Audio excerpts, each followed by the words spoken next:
Salut mec, j'espère que tu vas bien. On va se positionner sur deux matchs. Mes deux matchs d'aujourd'hui, frérot, pour vendredi, pour demain, pas pour aujourd'hui. En tout cas, si tu es bien installé, merci de venir sur cette vidéo et de me mettre un petit pouce et de balancer mon référencement au maximum, papa. Bien entendu, ici, abonne-toi frérot, qu'est-ce que t'attends? Deux groupes VIP mis à disposition dans le groupe Telegram. Allez-y frérot, on fait des dégâts.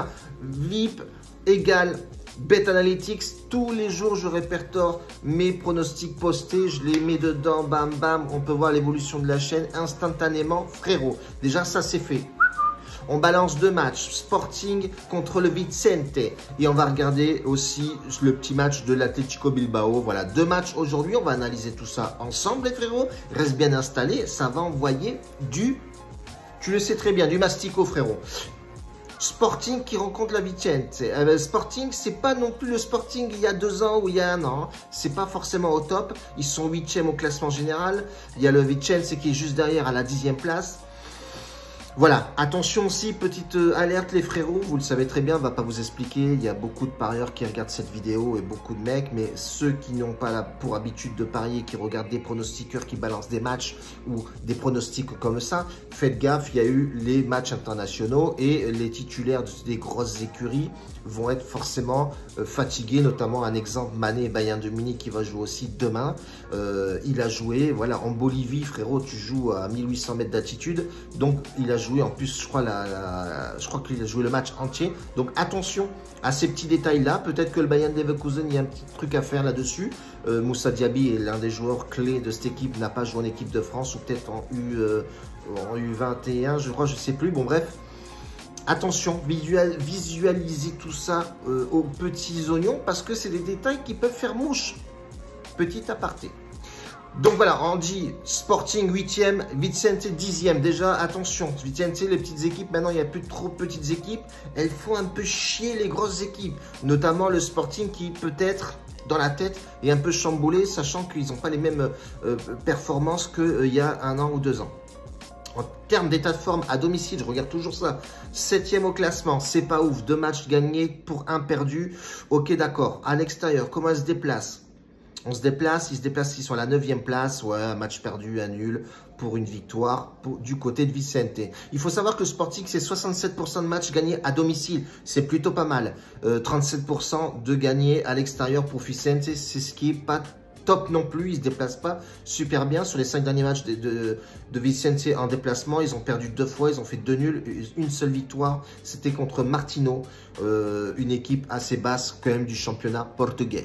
Bref, en tout cas, tu regardes Sporting, c'est au taquet, c'est 3 victoires à domicile. Bon, je compte celle de la Ligue des Champions, ça va dedans, ils ont quand même battu Tottenham 2-0, c'est qui est pas mal. Un match perdu pour un match nul. Et si tu regardes les 5 confrontations de ces deux équipes-là, elles se sont soldées par le Sporting gagne à domicile. 67%, ça rejoint effectivement mes statistiques des matchs gagnés à domicile. Donc attention, Vicente, ok, elle est bonne.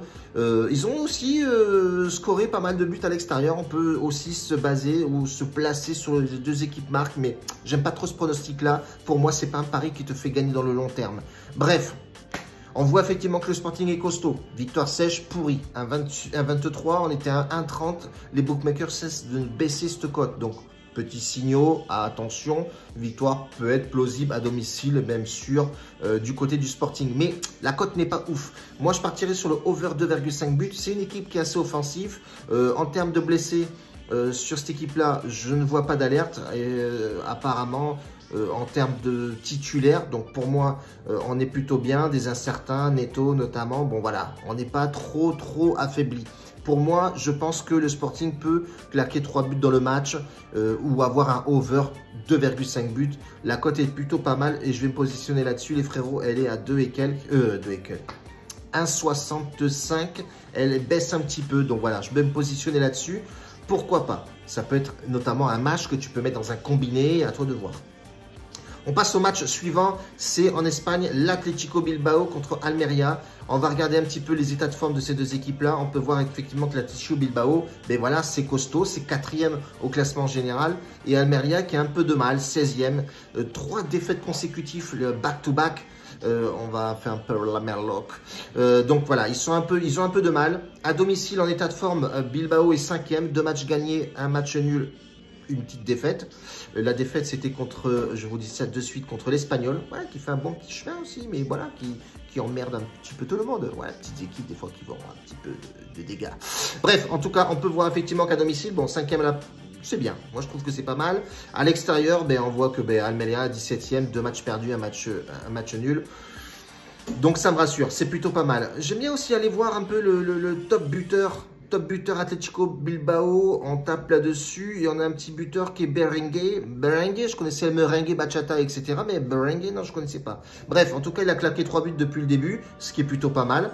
À mettre sur le coin du teco, dans la tête, parce que s'il est titulaire, pourquoi pas s'avancer là-dessus. Mais bon, voilà, rien n'est plausible. Mais contre Almeria, il y a de fortes chances que le mec il claque. Bref, 5 derniers matchs à domicile, 2 victoires. 2 nuls pour une seule défaite, donc contre l'Espagnol, je l'ai dit juste à l'instant. Les 5 dernières confrontations de ces deux équipes-là, on voit que l'Atlético Bilbao qui est largement au-dessus, hein, on voit 6-1 en 2014, 2015, ça reste des stats un peu longuées, mais on peut voir effectivement qu'ils ont largement les capacités de gagner contre cette équipe-là. Cote à 1,38, voilà, c'est cohérent. 5e du classement, belle attaque. Plus de 70% de matchs gagnés à domicile contre cette équipe-là. Les voyants sont ouverts du côté de l'Atlético Bilbao. C'est pareil. Moi, je vois aussi du over 2,5 buts pour ce match-là parce que ça claque beaucoup de buts. Bon, la cote, victoire sèche, je t'arrête là. Elle était à 1,54. Elle est descendue à 1,37. Ça ne rime plus à rien de jouer et de surtout prendre des risques. Une chance sur 3 que ton équipe gagne à domicile. On peut avoir un petit 2-2 si Almeria s'excite un petit peu, mais je ne pense pas les frérots. Donc le over 2,5, pour moi, c'est le meilleur. Voilà, 1,5, 1,24 la cote, je me baserai pas là-dessus. 1,70 pour une cote qui était à 1,98, elle est descendue à 1,73. Je vais me positionner sur le over 2,5 buts. Voilà tous les frérots. On reste comme ça pour aujourd'hui. Je pense que c'est plutôt pas mal. Je vais me positionner forcément sur du live sur ces 2 matchs-là en aparté. Les autres matchs sont forcément postés dans le VIP. Il faut bien que je nourrisse un petit peu le VIP. Je ne prends pas un VIP sans avoir des matchs à l'intérieur. On est plutôt pas mal. On a de bonnes statistiques. On est vraiment bien costaud en ce moment. On analyse proprement. On est efficace, réfléchi. Ne sautez pas sur n'importe quoi, les frérots, les victoires sèches, etc. Parce que c'est à domicile. Faites gaffe. Les petites équipes, c'est celle qui pose beaucoup de problèmes de temps en temps. Donc faites attention, surtout je reviens. Matchs internationaux, attention. Donc les titulaires des grosses équipes ont joué forcément les matchs internationaux. Donc faites gaffe à ça les frérots, je ne cesse de le dire. C'est des points à prendre en compte. Voilà, tout simplement. On va se taper tout le mois d'octobre les frérots.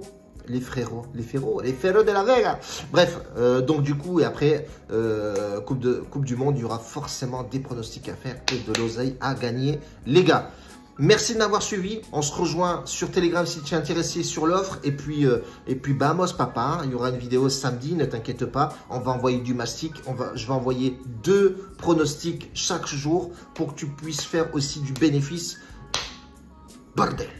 La bise les gars, ciao.